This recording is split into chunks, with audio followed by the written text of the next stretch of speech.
حضرت زکریا اور حضرت یحییٰ علیہ السلام کی کہانیاں۔ بسم اللہ الرحمن الرحیم۔ السلام علیکم ورحمۃ اللہ وبرکاتہ۔ اور زکریا اور یحییٰ اور عیسیٰ اور الیاس یہ سب نیکوکاروں میں سے ہیں۔ سورہ انعام۔ آج آپ کو دو ایسے پیغمبروں کی کہانیاں سنائیں گے جو آپس میں باپ بیٹا تھے اور جن کو ان کے قوم نے باری باری شہید کر دیا تھا۔ باپ سے پہلے بیٹے کو ایسے شہید کیا گیا تھا کہ زمین و آسمان نے ان کی شہادت پر گریہ کیا تھا، اور باپ کو بڑھاپے میں آری سے کاٹا گیا تھا۔ آپ کو حضرت زکریا کے بارے میں بتائیں گے کہ ان کا کیا پیشہ تھا، وہ کیسے رزق کماتے تھے، اور انہوں نے کون سی ایسی دعا کی جو بظاہر مشکل نظر آتی تھی، لیکن اللہ تعالیٰ نے اسے قبول فرمایا اور ان کو نعمت سے نوازا۔ وہ اللہ کے شکر گزار اور اس پر توکل رکھنے والے پیغمبر تھے۔ یہ بھی بتائیں گے کہ انہوں نے حضرت مریم کی کفالت کی ذمہ داری بھی لی اور اسے خوب نبھایا۔ آپ کو حضرت یحییٰ کے بارے میں بھی بتائیں گے جن کی بشارت فرشتوں نے ان کے والد کو دی تھی۔ وہ نیک نفس اور خدا سے بے حد ڈرنے والے پیغمبر تھے جو اللہ کی یاد اور خوف میں بے حد آنسو بہایا کرتے تھے، اور جن کو حق کی بات کہنے پر بہت بڑی سزا دی گئی۔ باپ بیٹے کی یہ کہانی نہایت ایمان افروز ہے۔ اس کے ساتھ ساتھ آپ کو بتائیں گے کہ تقویٰ انبیاء کی صفت ہے اور سب سے زیادہ جنت میں لے جانے والا عمل ہے۔ آپ سے گزارش ہے کہ ویڈیو کو آخر تک ضرور دیکھیے گا۔ حضرت زکریا علیہ السلام حضرت سلیمان علیہ السلام بن داؤد علیہ السلام کی اولاد میں سے تھے۔ اللہ تعالیٰ نے آپ کو بنی اسرائیل کی ہدایت و رہنمائی کے لیے مبعوث فرمایا۔ قرآن کریم اور سیرت و تاریخ کی کتب میں آپ کی حیات مبارکہ کے بارے میں بہت زیادہ تفصیل موجود نہیں، تاہم قرآن کریم کی 4 سورتوں سورہ آل عمران کی آیت 37 تا 41، سورہ انعام کی آیت 85، سورہ مریم کی آیت 2 سے 11 اور سورہ انبیاء کی آیت 89 سے 90 تک کچھ احادیث مبارکہ میں آپ کا ذکر ہے جن سے آپ کے بارے میں کچھ آگاہی حاصل ہوتی ہے۔ نیز بائبل میں ایک باب صحیفہ زکریا کے نام سے ہے، لیکن یہ وہ زکریا نہیں ہے جن کا ذکر قرآن کریم میں ہے۔ تورات والے زکریا کی ولادت حضرت عیسیٰ علیہ السلام کی ولادت سے 500 سال قبل بیان کی گئی ہے، جبکہ قرآن کریم میں جن زکریا علیہ السلام کا ذکر ہے وہ حضرت عیسیٰ علیہ السلام کی والدہ حضرت مریم کے مربی اور حضرت یحییٰ علیہ السلام کے والد ماجد ہیں۔ فتح الباری جلد 6۔ حضرت زکریا کی اہلیہ اور حضرت مریم کی والدہ آپس میں بہنیں تھیں۔ یوں حضرت زکریا علیہ السلام حضرت مریم کے خالو تھے۔ آپ نبی ہونے کے علاوہ بیت المقدس کے امام، خادم اور ایک روحانی شخصیت تھے۔ لوقا کی انجیل میں اس منصب کو کاہن کہا گیا ہے۔ دراصل بنی اسرائیل میں کاہن ایک مذہبی اور روحانی عہدہ تھا جس کے ذمے ہیکل سلیمانی اور بیت المقدس کی مذہبی رسومات کو انجام دینا تھا۔ آپ کے والد کے نام کے بارے میں مفسرین نے مختلف اقوال تحریر کیے ہیں۔ حافظ ابو القاسم ابن عساکر اپنی مشہور کتاب حافل میں فرماتے ہیں کہ آپ کے والد محترم کا اسم گرامی برخیہ تھا۔ حضرت زکریا بھی دیگر انبیاء کرام کی طرح اپنے ہاتھ سے کام کرتے تھے، جس کی تصدیق اس حدیث مبارکہ سے ہوتی ہے کہ حضرت ابو ہریرہ سے روایت ہے کہ نبی کریم نے فرمایا، حضرت زکریا بڑھئی تھے۔ مسند احمد۔ دنیا میں جتنے بھی انبیاء کرام مبعوث فرمائے گئے، انہوں نے معاش کے لیے کسی نہ کسی پیشے کو ضرور اپنایا۔ وہ اپنی روزی اپنے ہاتھ کی محنت سے پیدا کرتے اور اپنے معاش کا بوجھ کسی دوسرے پر نہ ڈالتے۔ کسی سے دین حق کے کام کی اجرت طلب نہیں کرتے تھے، بلکہ یہ اعلان فرماتے، اور میں تم سے اس تبلیغ پر کوئی اجرت نہیں مانگتا، میری اجرت تو اللہ رب العالمین ہی پر ہے۔ القرآن۔ مفسرین تحریر فرماتے ہیں کہ حضرت آدم علیہ السلام جب دنیا میں بھیجے گئے تو ان کے پاس جنت کے پودوں کے بیج تھے۔ انہوں نے کاشتکاری کی اور سب سے پہلے آٹا پیس کر روٹی بنائی، نیز سترپوشی کے لیے جانوروں کی کھالوں کا لباس تیار کیا۔ یہ سب کام حضرت جبرائیل علیہ السلام نے انہیں سکھائے۔ حضرت شیس علیہ السلام نے تعمیرات کا کام کیا، شہروں اور قلعوں کی بنیاد رکھی۔ بابل اور سوس آپ ہی نے آباد کیے۔ حضرت نوح علیہ السلام لکڑی کا کام کرتے تھے، آپ نے کشتیاں بنائیں۔ حضرت ادریس علیہ السلام نے کپڑا بنا، ناپ تول اور اسلحہ بنانے کا طریقہ ایجاد کیا۔ حضرت ہود علیہ السلام اور حضرت صالح علیہ السلام تجارت کیا کرتے تھے۔ حضرت ابراہیم علیہ السلام اور حضرت اسماعیل علیہ السلام کھیتی باڑی کے علاوہ تعمیراتی کام بھی کیا کرتے تھے۔ انہوں نے خانہ کعبہ تعمیر کیا۔ حضرت اسماعیل علیہ السلام تیر کمان بھی بنایا کرتے تھے۔ حضرت شعیب علیہ السلام اونٹ، بھیڑ، بکریاں پالتے اور ان کے دودھ سے معاش تلاش کرتے۔ حضرت لوط علیہ السلام کھیتی باڑی کیا کرتے تھے۔ حضرت اسحاق، حضرت یعقوب اور ان کے فرزند بکریاں چراتے۔ حضرت موسیٰ علیہ السلام کھیتی باڑی کے ساتھ بکریاں بھی چرایا کرتے تھے۔ آپ کے نکاح کے مہر میں بھی بکریاں چرانا تھا۔ حضرت داؤد علیہ السلام کے لیے اللہ تعالیٰ نے لوہا نرم فرما دیا تھا۔ آپ لوہے سے زرہ اور دیگر اوزار بنایا کرتے۔ حضرت سلیمان علیہ السلام عظیم الشان سلطنت کے مالک تھے۔ آپ کا زیادہ تر وقت سفر میں گزرتا، لیکن جب بھی وقت ملتا اپنے ہاتھ سے پنکھے اور زنبیلیں بناتے۔ امام الانبیاء، سید المرسلین، حضور رسالت مآب صلی اللہ علیہ وآلہ وسلم نے بچپن میں بکریاں چرائیں۔ نبوت ملنے سے پہلے حضرت خدیجۃ الکبریٰ کے لیے مزاربت کی بنیاد پر تجارت کی اور حضرت عبداللہ بن صائب کے ساتھ شراکت داری میں بھی کاروبار فرمایا۔ حضرت عبداللہ بن صائب فرماتے ہیں کہ میں زمانہ جاہلیت میں حضرت محمد کا شریک تجارت تھا۔ جب مدینہ منورہ حاضر ہوا تو آپ نے فرمایا، مجھے پہچانتے ہو؟ میں نے عرض کیا، کیوں نہیں یا رسول اللہ، آپ تو میرے بہت اچھے شریک تجارت تھے، کسی بات کو ٹالتے اور نہ کسی بات پر جھگڑا کرتے۔ خصائص الکبریٰ، اسد الغابہ۔ ناظرین، بیت المقدس کے امام اور مذہبی پیشوا عمران بن ناشی اور ان کی اہلیہ حنا بنت فاقود نہایت نیک اور پارسا انسان تھے۔ دونوں اپنی زندگی اللہ تعالیٰ کی ہدایت کے مطابق بسر کرتے تھے، تاہم طویل عرصہ گزر جانے کے باوجود اولاد سے محروم تھے، جس کے لیے دونوں اللہ کے حضور دست دعا بلند رکھتے۔ دعا قبول ہوئی اور انہیں اولاد کی نعمت سے نواز دیا گیا۔ انبیاء سابقین کی شریعت میں عبادت کا ایک طریقہ یہ بھی ہے کہ اپنی اولاد میں سے کسی ایک بچے کو دینی کاموں کے لیے وقف کر دیا جاتا اور پھر اس بچے سے دنیا کا کوئی کام نہ لیتے۔ حضرت عمران کی بیوی نے بھی منت مان لی اور کہا، اے میرے رب، میرے شکم میں جو بچہ ہے اسے میں نے تیری عبادت گاہ میں خدمت کے لیے وقف کرنے کی نظر مانی ہے، تو میری طرف سے قبول فرما، یقیناً تو خوب سننے والا اور پوری طرح جاننے والا ہے۔ سورہ آل عمران آیت 35۔ لیکن جب ان کے یہاں بچی پیدا ہوئی تو کہنے لگیں، میرے پروردگار، مجھے تو لڑکی ہوئی ہے۔ ان کی اس گفتگو میں حسرت کا اظہار تھا اور عذر بھی۔ حسرت اس طرح کہ میری امید کے برعکس لڑکی ہوئی، اور عذر یوں کہ نظر سے مقصود تو تیری رضا کے لیے ایک خدمتگار وقف کرنا تھا، اور یہ کام مرد ہی زیادہ بہتر طریقے سے کر سکتا تھا۔ اب جو کچھ بھی ہے تو اسے جانتا ہی ہے۔ فتح القدیر۔ شوہر حضرت عمران کا انتقال بچی کی ولادت سے پہلے ہی ہو چکا تھا۔ آپ نے اپنی بیٹی کا نام مریم رکھا اور فرمایا، اے اللہ، میں نے اس کا نام مریم رکھا ہے، میں اس کو اور اس کی اولاد کو شیطان مردود سے تیری پناہ میں دیتی ہوں۔ سورہ آل عمران آیت 36۔ مسلم اور بخاری سے ثابت حدیث میں ہے کہ جب بچہ پیدا ہوتا ہے تو شیطان اسے چھوتا ہے، جس سے وہ چیختا ہے، لیکن اللہ تعالیٰ نے حضرت مریم اور ان کے بیٹے حضرت عیسیٰ کو شیطان کے چھونے سے محفوظ رکھا۔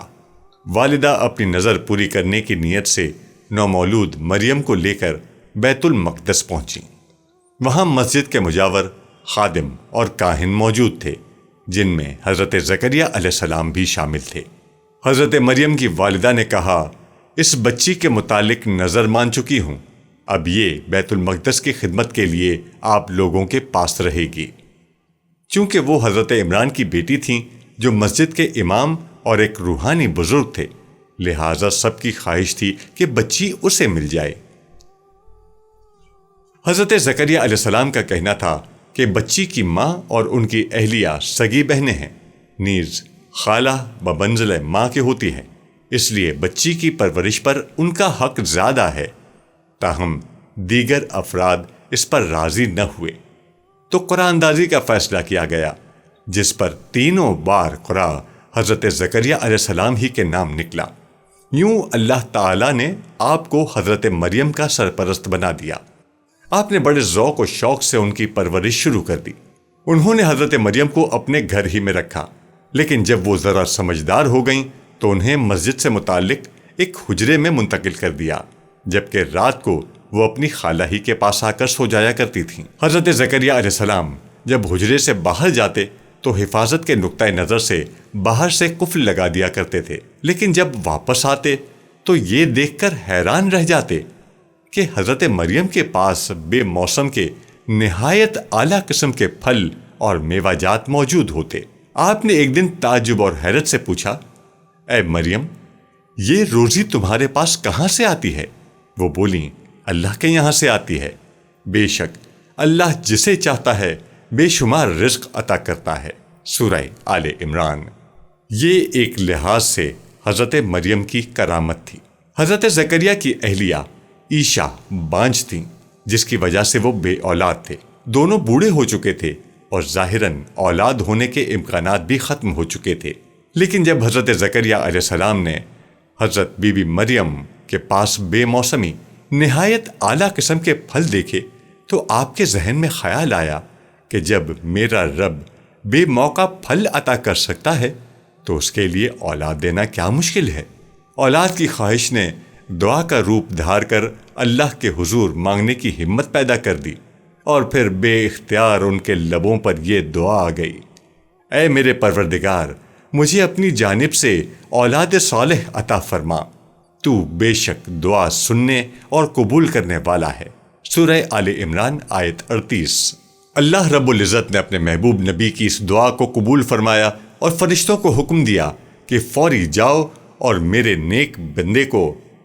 نیک بندے زکریا کو بیٹے کی بشارت دے دو۔ ارشاد باری ہے، ابھی وہ عبادت گاہ میں کھڑے نماز پڑھ رہے تھے کہ فرشتوں نے آواز دی کہ زکریا، اللہ تمہیں یحییٰ کی بشارت دیتا ہے، جو اللہ کے فیض یعنی عیسیٰ کی تصدیق کریں گے اور سردار ہوں گے اور عورتوں سے رغبت نہ رکھنے والے ہوں گے اور اللہ کے پیغمبر یعنی نیکوکاروں میں ہوں گے۔ ناظرین، قرآن کریم کے 16ویں پارے کی سورہ مریم میں اللہ عز و جل نے اس واقعے کو یوں بیان فرمایا ہے، یہ ہے تیرے پروردگار کی اس مہربانی کا ذکر جو اس نے اپنے بندے زکریہ پر کی، جب انہوں نے اپنے پروردگار سے چپکے دعا کی تھی کہ اے میرے رب، میری ہڈیاں کمزور ہو گئی ہیں اور سر میں بڑھاپا چمکنے لگا ہے، لیکن میں کبھی بھی تجھ سے دعا کر کے محروم نہیں رہا۔ مجھے اپنے مرنے کے بعد اپنے قرابت داروں کا ڈر ہے، میری بیوی بھی بانجھ ہے، بس تو مجھے اپنے پاس سے وارث عطا فرما جو میرا بھی وارث ہو اور یعقوب کے خاندان کا بھی جانشین ہو، اور میرے رب تو اسے قبول بندہ بنا لے۔ اللہ تعالیٰ فرماتے ہیں، اے زکریا، ہم تمہیں ایک بچے کی خوشخبری دیتے ہیں جس کا نام یحییٰ ہے۔ ہم نے اس سے پہلے اس کا ہم نام بھی کسی کو نہیں کیا۔ زکریا کہنے لگے، میرے رب، میرے حال لڑکا کیسے ہوگا جبکہ میری بیوی بانجھ اور میں جو بڑھاپے کے انتہائی ضعف کو پہنچ چکا ہوں۔ ارشاد ہوا، تمہارے لیے علامت یہ ہے کہ باوجود بھلا چنگا ہونے کے تم 3 راتوں تک کسی شخص سے بول نہ سکو گے۔ اب زکریا علیہ السلام اپنے حجرے سے نکل کر اپنی قوم کے پاس آئے تو ان سے اشارے سے کہا کہ تم صبح و شام اللہ کی تسبیح بیان کرتے رہو۔ سورہ مریم۔ حضرت زکریا علیہ السلام نے دعا سے پہلے اپنے ضعف و کمزوری کا ذکر کیا۔ امام قرطبی فرماتے ہیں کہ دعا مانگتے وقت اپنے ضعف و بدحالی اور حاجت مندی کا ذکر کرنا قبولیت دعا کے لیے اقرب ہے۔ علماء کرام نے فرمایا ہے کہ دعا میں پہلے اللہ تعالیٰ کی نعمتوں اور اپنی حاجت مندی کا ذکر کرنا چاہیے۔ مفتی محمد شفیع فرماتے ہیں، دعا میں اپنی حاجت مندی کا اظہار مستحب ہے۔ معارف القرآن۔ اللہ تعالیٰ نے بنی اسرائیل میں سب سے زیادہ نبی مبعوث فرمائے، ان پر اپنی رحمتیں اور نعمتیں بھی نازل فرماتا رہا، لیکن یہ وہ ناشکری قوم ہے کہ جو بار بار نافرمانیاں کرتی رہی اور شرک میں مبتلا ہو کر انبیاء کرام پر ظلم و ستم ڈھاتی رہی۔ یہاں تک کہ انہیں شہید کرنے سے بھی دریغ نہیں کیا۔ قرآن کریم میں ارشاد باری تعالیٰ ہے، جو لوگ اللہ تعالیٰ کی آیتوں سے کفر کرتے ہیں اور ناحق نبیوں کو قتل کر ڈالتے ہیں، اور جو لوگ عدل و انصاف کی بات کہیں تو انہیں بھی قتل کر ڈالتے ہیں، تو اے نبی انہیں دردناک عذاب کی خبر دے دیجیے۔ سورہ آل عمران آیت 21۔ روح المعانی میں بروایت ابن حاکم اس آیت کی تفسیر خود حضور صلی اللہ علیہ وآلہ وسلم سے مروی ہے کہ بنی اسرائیل نے ایک وقت میں 43 نبیوں کو قتل کر ڈالا۔ جب ان کو سمجھانے کے لیے 100 بزرگ کھڑے ہوئے تو ان کا بھی کام تمام کر دیا۔ بیان القرآن۔ بنی اسرائیل نے پہلے آپ کے صاحبزادے حضرت یحییٰ علیہ السلام کو شہید کیا۔ اس وقت آپ دمشق میں تھے۔ حضرت یحییٰ کی شہادت کے بعد بنی اسرائیل نے آپ کو قتل کرنے کا پروگرام بنایا۔ حضرت زکریا کی وفات کے حوالے سے مختلف روایات ہیں۔ بعض کے مطابق آپ نے اپنی طبعی عمر پوری کر کے انتقال فرمایا، جبکہ بہت سے مفسرین کا کہنا ہے کہ انہیں بنی اسرائیل نے شہید کیا۔ وہب بن منبع کے مطابق حضرت زکریا اپنی قوم سے بھاگے اور ایک درخت کے خلا میں داخل ہو گئے، تو قوم نے وہاں پہنچ کر درخت پر آرا چلا دیا۔ ناظرین، ایک بوڑھے اور اللہ کے برگزیدہ پیغمبر کو کس بے دردی اور صفاکی سے ان کی قوم نے شہید کر ڈالا، اور اللہ کے شکر گزار بندے حضرت زکریا اپنے رب کے پاس لوٹ گئے۔ اس وقت حضرت زکریا کی عمر 100 سال سے زائد تھی۔ مورخین کے مطابق آپ کا مزار شام کے شہر حلب کے مسجد جامع زکریا میں ہے۔ اب آپ کو حضرت زکریا علیہ السلام کے بیٹے حضرت یحییٰ کے بارے میں بتاتے ہیں۔ یحییٰ کے معنی ہے زندہ ہوتا ہے یا زندہ ہوگا۔ اللہ تعالیٰ نے ان کا نام یحییٰ رکھا کیونکہ اللہ تعالیٰ نے ان کو ایمان کے ساتھ زندہ رکھا، یا وہ کلمہ حق کہنے کی پاداش میں قتل کیے جانے کے بعد ہمیشہ کے لیے زندہ ہو گئے۔ یحییٰ علیہ السلام خدا کے برگزیدہ پیغمبروں میں سے ایک تھے۔ آپ حضرت زکریا علیہ السلام جو خود اللہ کے ایک نبی تھے کے بیٹے تھے، اور حضرت عیسیٰ علیہ السلام سے پہلے مبعوث ہوئے، اور آپ حضرت عیسیٰ علیہ السلام سے 6 ماہ بڑے تھے۔ جب حضرت محمد صلی اللہ علیہ وآلہ وسلم کو معراج ہوئی تو دوسرے آسمان پر حضرت محمد صلی اللہ علیہ وآلہ وسلم اور حضرت یحییٰ علیہ السلام اور حضرت عیسیٰ علیہ السلام کی ملاقات ہوئی۔ آپ حضرت سلیمان علیہ السلام کی اولاد میں سے ہیں۔ حضرت یحییٰ کا ذکر قرآن عزیز میں انہی صورتوں میں آیا ہے جن میں زکریا علیہ السلام کا ذکر ہے، یعنی سورہ آل عمران، سورہ انعام، سورہ مریم اور سورہ انبیاء۔ یہ زکریا علیہ السلام کے بیٹے اور ان کی پیغمبرانہ دعاؤں کا حاصل تھے۔ ان کا نام بھی اللہ تعالیٰ کا عطا کردہ ہے، اور ایسا نام ہے کہ اس سے قبل ان کے خاندان میں کسی کا یہ نام نہیں رکھا گیا۔ اے زکریا، ہم بے شک تم کو بشارت دیتے ہیں ایک فرزند کی، اس کا نام یحییٰ ہوگا کہ اس سے قبل ہم نے کسی کے لیے یہ نام نہیں ٹھہرایا ہے۔ مالک بن انس رضی اللہ تعالی عنہ فرماتے ہیں کہ یحییٰ بن زکریا اور عیسیٰ بن مریم علیہ السلام کا رحم مادر میں آنا ایک ہی زمانے میں ہوا، اور سال بھی کہتے ہیں کہ حضرت عیسیٰ علیہ السلام سے 6 ماہ قبل ہوا ہے۔ اور لوقا کی انجیل میں ہے کہ جب زکریا علیہ السلام کی بیوی الیشبا کو حاملہ ہوئے 6 ماہ گزر گئے، تب جبرائیل علیہ السلام فرشتہ مریم پر ظاہر ہوا اور اس نے عیسیٰ کے متعلق ان کو بشارت دی، اور دیکھ تیری رشتہ دار الیشبا کے بھی بڑھاپے میں بیٹا ہونے والا ہے، اور اب اس کو جو بانجھ کہلاتی تھی 6واں مہینہ ہے۔ اس روایت سے ظاہر ہوتا ہے کہ حضرت یحییٰ علیہ السلام حضرت عیسیٰ علیہ السلام سے 6 ماہ بڑے تھے۔ یحییٰ کے لیے جب زکریا نے دعا کی تھی تو اس میں یہ بھی کہا تھا کہ وہ ذریت طیبہ ہو۔ چنانچہ قرآن عزیز نے بتایا کہ اللہ تعالیٰ نے ان کی دعا کو منظور فرمایا۔ چنانچہ یحییٰ علیہ السلام نیکوں کے سردار اور زہد و تقوی میں بے مثال تھے۔ نہ انہوں نے شادی کی اور نہ ہی ان کے قلب میں کبھی گناہ کا خطرہ پیدا ہوا، اور اپنے والد ماجد کی طرح وہ بھی خدا کے برگزیدہ نبی تھے، اور اللہ نے ان کو بچپن ہی میں علم و حکمت سے معمور کر دیا تھا، اور ان کی زندگی کا سب سے بڑا کام یہ تھا کہ وہ عیسیٰ علیہ السلام کی آمد کی بشارت دیتے اور ان کی آمد سے قبل رشد و ہدایت کے لیے زمین ہموار کرتے تھے۔ چنانچہ ارشاد مبارک ہے، پس زکریا جس وقت حجرے میں نماز ادا کر رہا تھا تو فرشتے نے اس کو پکارا، اے زکریا، اللہ تعالیٰ تجھ کو ایک فرزند یحییٰ کی بشارت دیتا ہے جو اللہ کے کلمہ عیسیٰ کی تصدیق کرے گا، اور وہ اللہ کے اور اس کے بندوں کی نظر میں برگزیدہ اور گناہوں سے بے لوث ہوگا اور نیکوکاروں میں سے نبی ہوگا۔ اس کے بعد ارشاد مبارک ہے، اے یحییٰ، خدا کا حکم ہوا کیونکہ وہ خوشخبری کے مطابق پیدا ہوا اور بڑھا، کتاب الہی تورات کے پیچھے مضبوطی کے ساتھ لگ جا۔ چنانچہ وہ ابھی لڑکا ہی تھا کہ ہم نے اسے علم و فضیلت بخش دی، نیز اپنے خاص فضل سے دل کی نرمی اور نفس کی پاکی عطا فرمائی، اور وہ پرہیزگار اور ماں باپ کا خدمت گزار تھا، سخت گیر اور نافرمان نہ تھا۔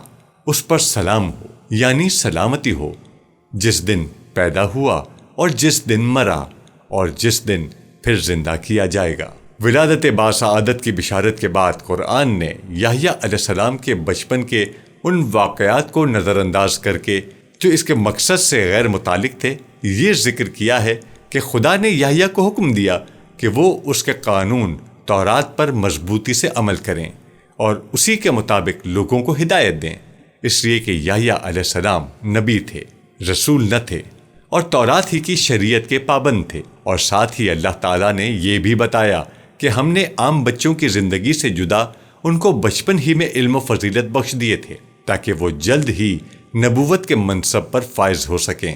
چنانچہ سیر کی کتابوں میں مذکور ہے کہ بچپن میں جب بچے ان کو کھیلنے پر اصرار کرتے تو وہ یہ جواب دیتے، خدا نے مجھ کو لہو و لعب کے لیے پیدا نہیں کیا، اور یہ بھی مذکور ہے کہ وہ 30 سال سے قبل ہی نبی بنا دیے گئے تھے۔ دوستو، اللہ تعالیٰ کی حضرت زکریا علیہ السلام اور ان کے فرزند حضرت یحییٰ علیہ السلام کا ذکر نیکوکاروں کے طور پر کیا۔ دوستو، اللہ تعالیٰ نے حضرت زکریا علیہ السلام اور ان کے فرزند حضرت یحییٰ علیہ السلام کا ذکر نیکوکاروں کے طور پر کیا، جیسا کہ قرآن پاک میں ارشاد ہوتا ہے کہ اور اسی طرح زکریا علیہ السلام کا معاملہ یاد کرو جب اس نے اپنے پروردگار کو پکارا تھا، خدایا مجھے اس دنیا میں اکیلا نہ چھوڑ، یعنی بغیر وارث کے نہ چھوڑ، اور ویسے تو ہی ہم سب کا بہتر وارث ہے۔ تو دیکھو ہم نے اس کی پکار سن لی اور اسے ایک فرزند یحییٰ عطا فرمایا اور اس کی بیوی کو اس کے لیے تندرست کر دیا۔ یہ تمام لوگ نیکی کی راہوں میں سرگرم تھے، ہمارے فضل سے امید لگائے ہوئے، ہمارے جلال سے ڈرتے ہوئے دعائیں مانگتے تھے اور ہمارے آگے عز و نیاز کے ساتھ جھکتے تھے۔ مسند احمد، ترمذی، ابن ماجہ میں حارث اشعری رضی اللہ تعالی عنہ سے منقول ہے کہ نبی اکرم صلی اللہ علیہ وآلہ وسلم نے ارشاد فرمایا، اللہ تعالیٰ نے یحییٰ بن زکریا علیہ السلام کو 5 باتوں کا خصوصیت کے ساتھ حکم فرمایا کہ وہ خود بھی ان پر عامل ہوں اور بنی اسرائیل کو بھی ان کی تلقین فرمائیں۔ مگر یحییٰ علیہ السلام کو ان امور 5 کی تلقین میں کچھ تاخیر ہو گئی۔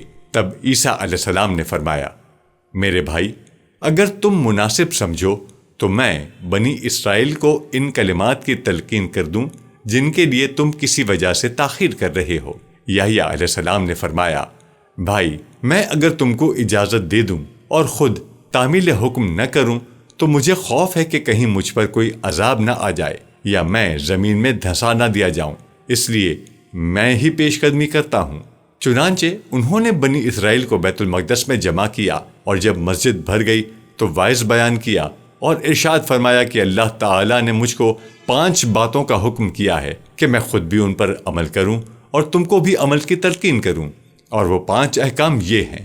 پہلا حکم یہ ہے کہ اللہ تعالیٰ کے سوا کسی کی پرستش نہ کرو اور نہ کسی کو اس کا شریک ٹھہراؤ، کیونکہ مشرک کی مثال اس غلام کی سی ہے جس کو اس کے مالک نے اپنے مال سے خریدا، مگر غلام نے یہ وتیرہ اختیار کر لیا کہ جو کچھ کماتا ہے وہ مالک کے سوا ایک دوسرے شخص کو دے دیتا ہے۔ تو اب بتاؤ کہ تم میں سے کوئی شخص یہ پسند کرے گا کہ اس کا غلام ایسا ہو؟ لہٰذا سمجھ لو کہ جب خدا ہی نے تم کو پیدا کیا ہے اور وہی تم کو رزق دیتا ہے تو تم بھی صرف اسی کی پرستش کرو اور اس کا کسی کو شریک نہ ٹھہراؤ۔ دوسرا حکم یہ ہے کہ تم خشوع و خضوع کے ساتھ نماز ادا کرو، کیونکہ جب تک تم نماز میں کسی دوسری جانب متوجہ نہ ہو، خدا تعالی برابر تمہاری جانب رضا اور رحمت کے ساتھ متوجہ رہے گا۔ تیسرا حکم یہ ہے کہ روزہ رکھو، اس لیے کہ روزے دار کی مثال اس شخص کی سی ہے جو ایک جماعت میں بیٹھا ہو اور اس کے پاس مشک کی تھیلی ہو، چنانچہ مشک اس کو بھی اور اس کے رفقا کو بھی اپنی خوشبو سے مست کرتا رہے گا، اور روزے دار کے منہ کی بو کا خیال نہ کرو، اس لیے کہ اللہ تعالیٰ کے نزدیک روزے دار کے منہ کی بو جو خالی معدے سے اٹھتی ہے مشک کی خوشبو سے زیادہ پاک ہے۔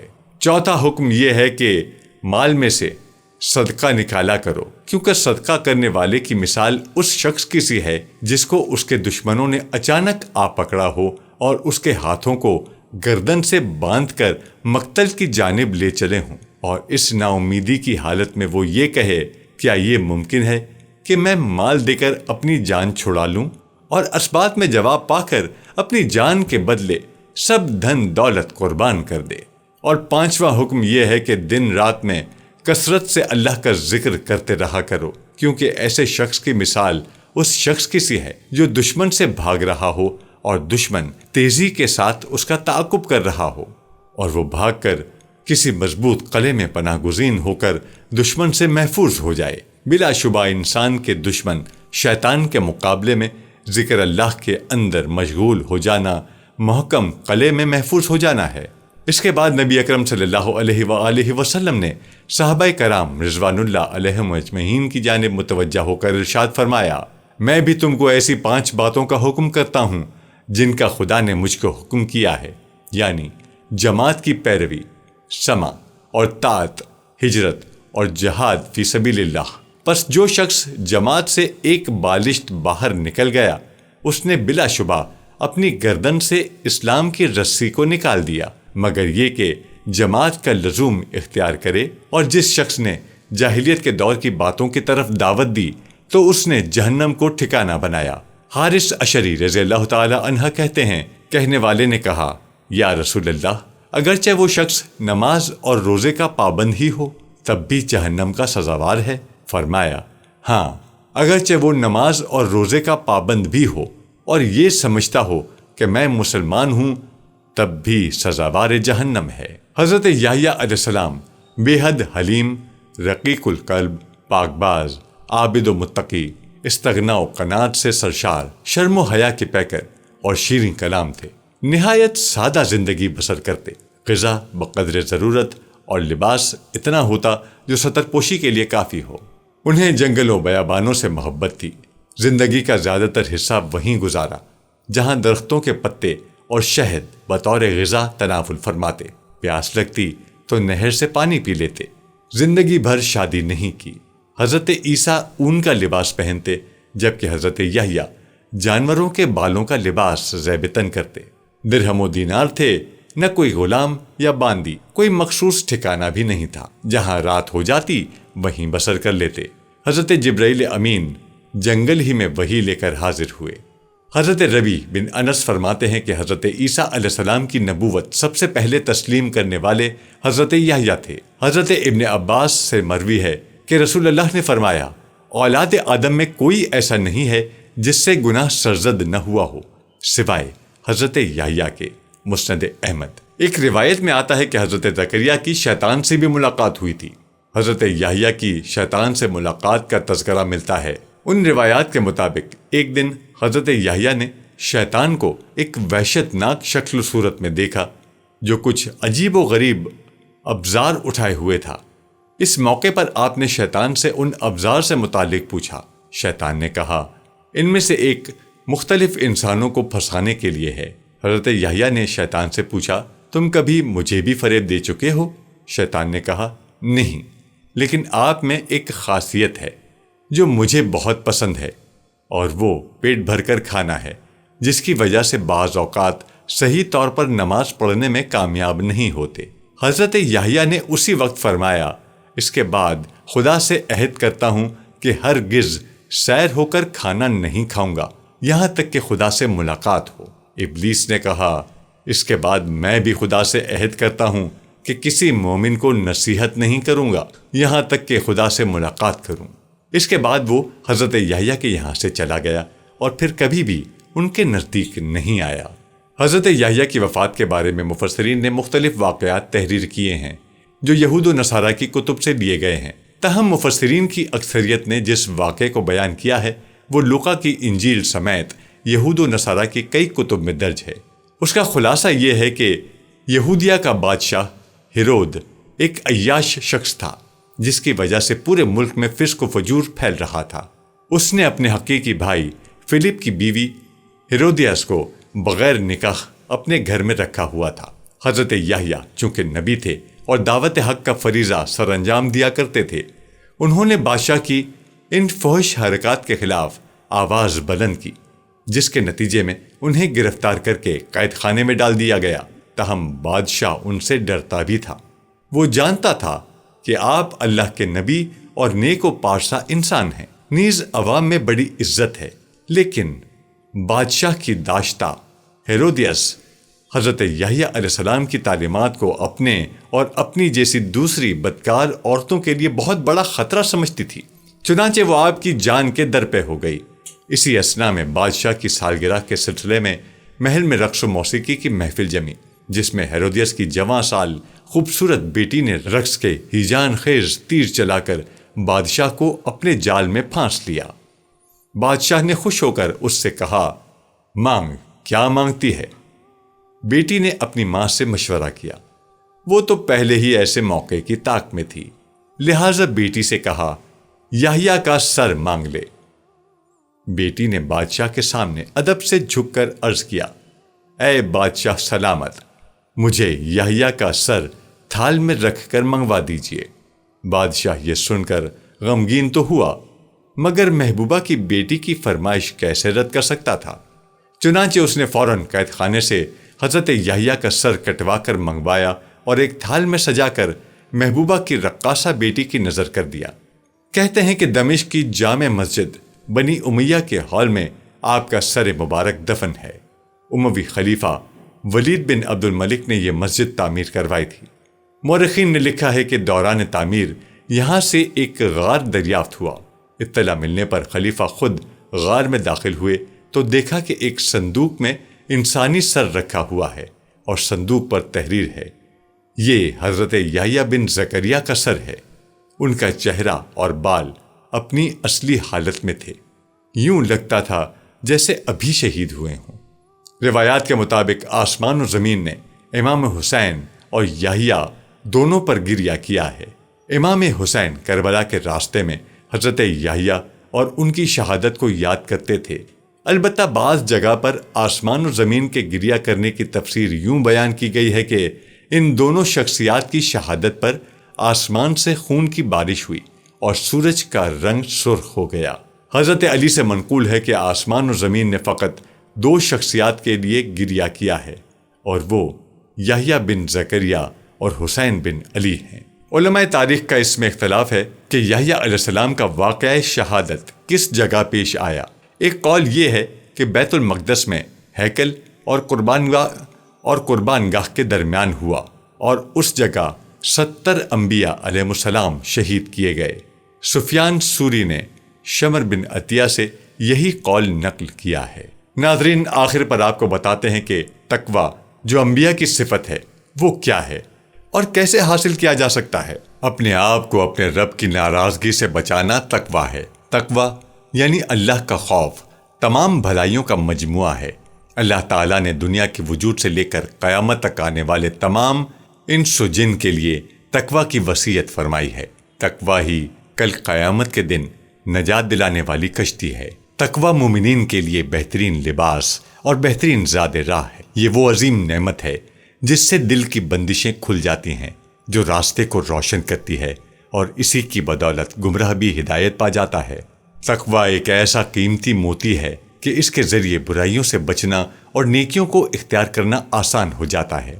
تقویٰ سے متعلق داماد رسول حضرت علی رضی اللہ تعالی عنہ کا ایک قول کتابوں میں مذکور ہے کہ تقویٰ دراصل اللہ تعالیٰ سے ڈرنے، شریعت پر عمل کرنے، جو مل جائے اس پر قناعت کرنے اور قیامت کے دن کی تیاری کرنے کا نام ہے۔ سورہ حج کی ابتدا ہی اللہ تعالیٰ نے تقوی کی تعلیم سے کر کے قیامت تک آنے والی تمام انس و جن کو بتا دیا کہ حج کی ادائیگی کے لیے دنیا کے چپے چپے سے جمع غفیر کا جمع ہونا قیامت کے دن کو یاد دلاتا ہے، جہاں دودھ پلانے والی ماں اپنے اس بچے تک کو بھول جائے گی جس کو اس نے دودھ پلایا۔ غرض یہ کہ مناسک حج کی ادائیگی میں بھی یہ تعلیم ہے کہ ہم قیامت کے دن کی تیاری کریں، اور ظاہر ہے یہ صرف دل میں اللہ کے خوف کی وجہ سے ہی ممکن ہے، اور یہی تقوی ہے۔ ناظرین، یہ تھی ہماری آج کی ویڈیو۔ ہم امید کرتے ہیں کہ آپ کو ہماری آج کی یہ ویڈیو ضرور پسند آئی ہوگی۔ اگر آپ کو ہماری آج کی یہ ویڈیو پسند آئی ہے تو آپ سے گزارش کرتے ہیں کہ آپ ہمارے چینل کو ضرور سبسکرائب کر لیں اور ساتھ ہی لگے بیل کے بٹن کو بھی پریس کر لیں تاکہ آپ کے پاس ہماری آنے والی مزید معلوماتی ویڈیوز کا نوٹیفیکیشن بر وقت ملتا رہے۔ سبسکرائب کے ساتھ ساتھ ہماری ویڈیو کو لائک بھی کریں اور اپنی قیمتی رائے کا اظہار کمنٹس میں ضرور کریں۔ کمنٹس میں آپ اپنے سوالات بھی ہم تک پہنچا سکتے ہیں۔ اللہ تعالیٰ آپ کو اپنی حفظ و امان میں رکھے، آمین۔